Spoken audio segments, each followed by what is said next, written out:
I now invite His Excellency Paul Kagame, President of the Republic of Rwanda, to address this joint sitting of the Honorable Senate and House of Representatives of Jamaica. President.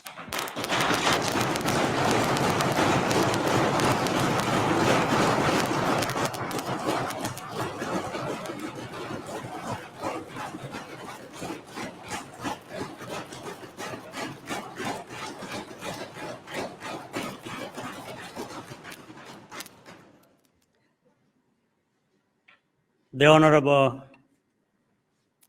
Thomas Tevez Finson, President of the Senate,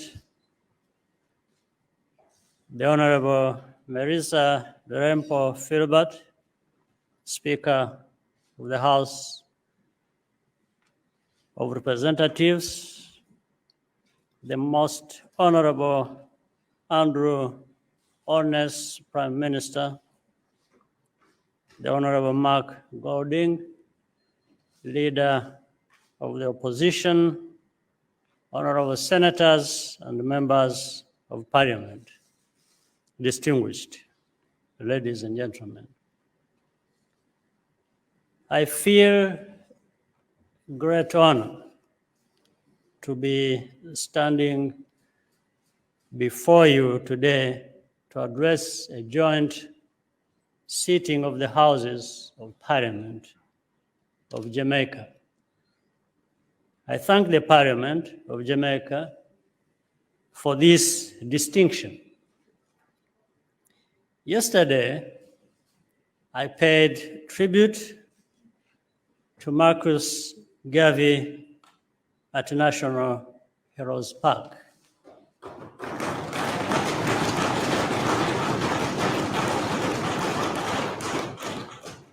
More than 100 years ago, he envisioned a united Africa for the Africans of the world. It is no accident that the idea of African unity arose from this very island.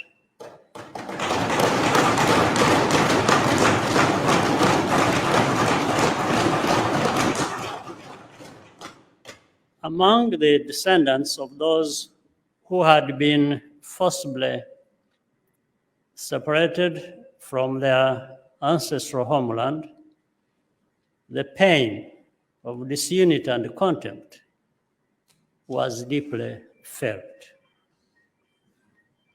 The ideas championed by Garvey and many others on both sides of the Atlantic Ocean reverberated in Africa as well. From the struggle for independence to the subsequent challenges of nation building, the Pan-African ideal has served as a guide for how things should be, even if we do not always live up to it in practice. Celebrating what we share as Africans and the African diaspora helps us to confront the harsh realities of this world we live in. Even now, we are constantly reminded that we have to work together and support one another. Jamaica will celebrate its 60th anniversary of independence on August 6th this year. Rwanda will mark the same milestone just a month earlier on July the 1st.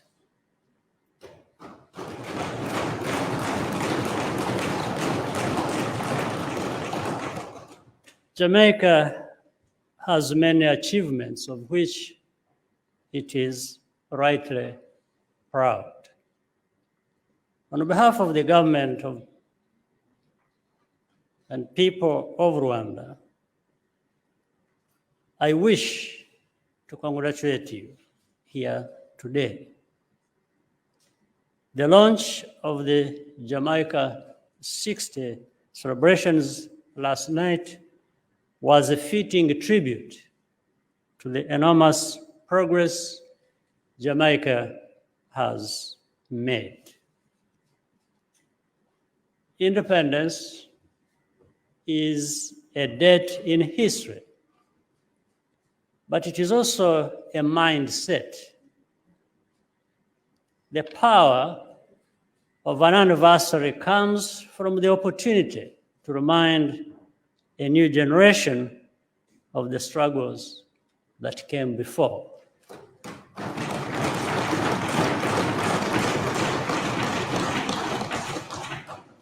Even more important is upholding the spirit of self-reliance needed to sustain and deepen what has been accomplished in the time since. Whatever we have managed to do for ourselves as a people, we can always do more and better. This historical duty is part of what unites us as children of Africa. We are therefore very honored to be here with you at this very moment. I have a simple message to share today. We are not strangers to one another. In our diversity, we share common traits. Our peoples are resilient, creative, and, as our common history shows, also indestructible.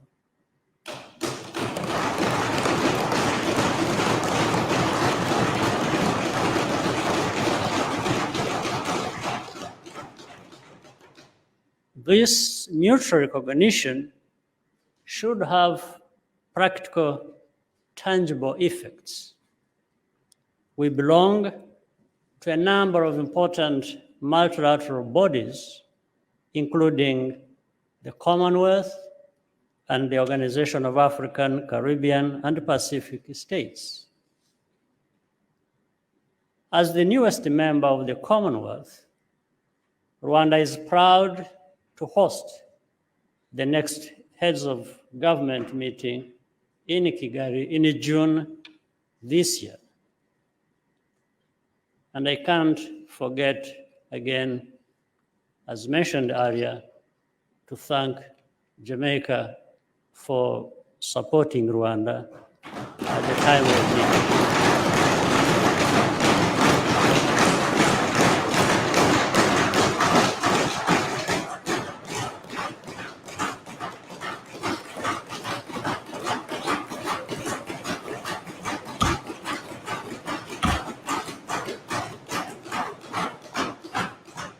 We hope to see strong representation from the Commonwealth, Caribbean.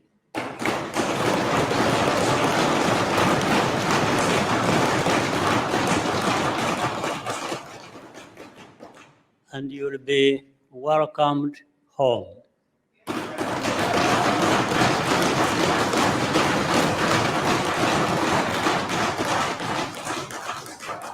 Africa and the Caribbean should work together to advance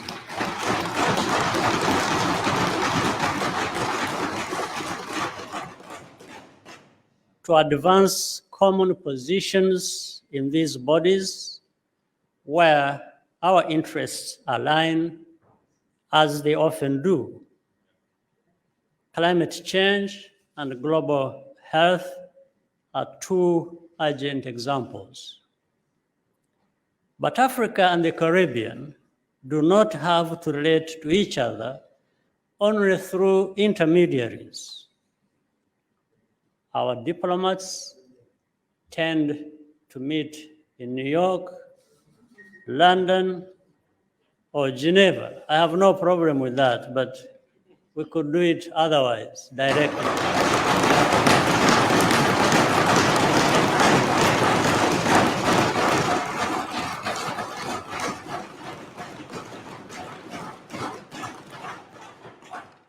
When our young people get to know each other, it is probably at universities, in similar places. We could do a lot more. It is high time for Africa and the Caribbean to work together in a direct and sustainable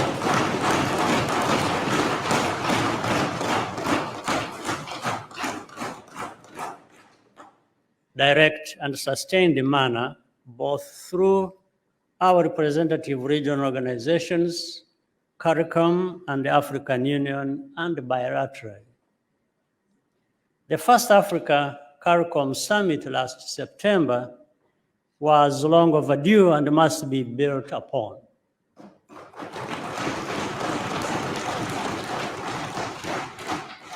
There should also be direct people-to-people exchanges.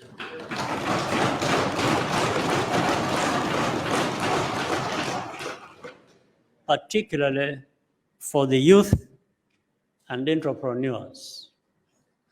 In Rwanda, we have already had several Jamaican professionals come to our country and make meaningful contributions, some of them as representatives of leading international organizations.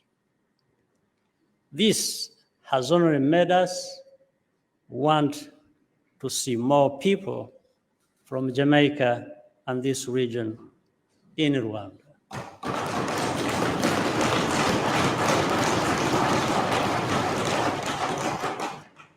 As Rwanda, we are also keen to cooperate with Jamaica much more closely and share experiences in trade and investment, as well as national unity and citizen development.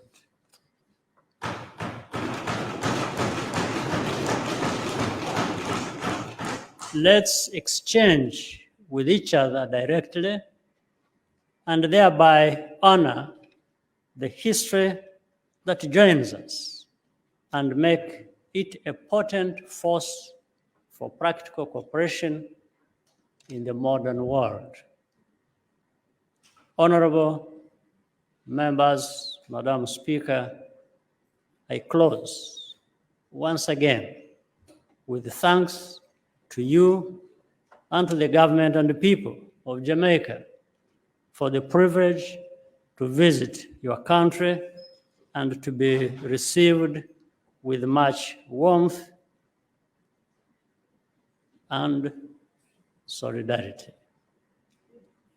I thank you once again, Prime Minister, Right Honorable, for inviting me to come to this beautiful land. Thank you for your kind attention.